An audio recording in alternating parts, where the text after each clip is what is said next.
Don't touch your phone after waking up for 30 minutes. காலங்கத்தில் எந்திரிச்ச உடனே நம்ம என்ன பண்ணுவோம்? டக்குனு ஃபோன் இருக்கும். ஃபோன் எடுத்து முதல்ல வாட்ஸ்அப், இன்ஸ்டாகிராம், ஃபேஸ்புக் இந்த மாதிரி நம்ம போவோம். அப்போ என்ன நடக்குது? உங்களுடைய டே ஸ்டார்ட் ஆகிறதே பார்த்தீங்கன்னா ஒரு கம்பேரிசனோட, ஒரு ஸ்ட்ரெஸ்ஸோட, இல்லை ஒரு ஆன்சைட்டியோட தான் தோணுது. ஸோ காலைல 30 நிமிஷம் ஃபோனை டச் பண்ணாமல் இருக்கிற சேலஞ்சுக்கு ரெடியா?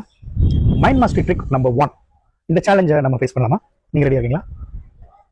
காலையில் எந்திரிச்ச உடனே ஒரு 30 நிமிஷத்துக்கு முதல்ல ஃபோனை தொடக்கூடாது. 2வது, போய் ஃபேஸ் வாஷ் பண்ணிட்டு வந்து அமைதியாக ஜஸ்ட் உட்காருங்க. ஒரு அமைதியான இடத்துல உட்காந்து கண்ணை மூடுங்க.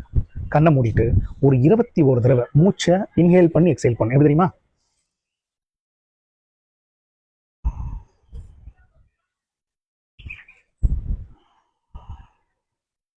ரெண்டு தடவை பண்ண மாதிரி 21 தடவை அதை பண்ணுங்க.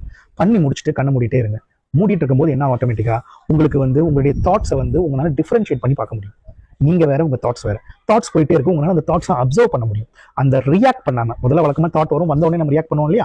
ரியாக்ட் பண்ணாம தாட்டை அப்படியே அப்சர்வ் பண்ணக்கூடிய டேலண்ட்டை இது கொடுக்கும். இதன் மூலமா என்ன நடக்குது? காலைல எந்திரிச்ச உடனே அதே மாதிரி நம்ம ப்ராக்டிஸ் பண்ணோம்னா ஒரு 30 நிமிஷம் கழிச்சு நம்ம ஃபோனை ஆப்ரேட் பண்ற நமக்கு சாய்ஸ் கிடைக்குது. இது இல்லாம இந்த 21 தடவை இன்ஹேல் அண்ட் எக்ஸலேஷன் பண்ணும்போது உங்களுக்கு அவேர்னஸ் இம்ப்ரூவ் ஆகுது. அப்போ காலையில எந்திரிச்ச உடனே மொபைல் ஃபோன் எடுத்து பார்த்து டிஸ்ட்ராக்ஷன்ல ஸ்டார்ட் பண்ற லைஃப் அவேர்னஸ்ல ஸ்டார்ட் ஆகும். அவேர்னஸ் ஸ்டார்ட் ஆகும், என்ன ஆகும்? கிளாரிட்டி இருக்கும், ஆன்சைட்டி இருக்காது, டிப்ரெஷன் இருக்காது, ஸ்ட்ரெஸ் இருக்காது, டெசிஷன் மேக்கிங் பக்காவாக இருக்கும். அன்றைக்கி நாள் பிளானிங் நல்லா இருக்கும், அன்றைக்கி நாள் சூப்பராக இருக்கும். ஸோ கமெண்ட் பண்ணுங்கள் சேலஞ்ச் டே 1.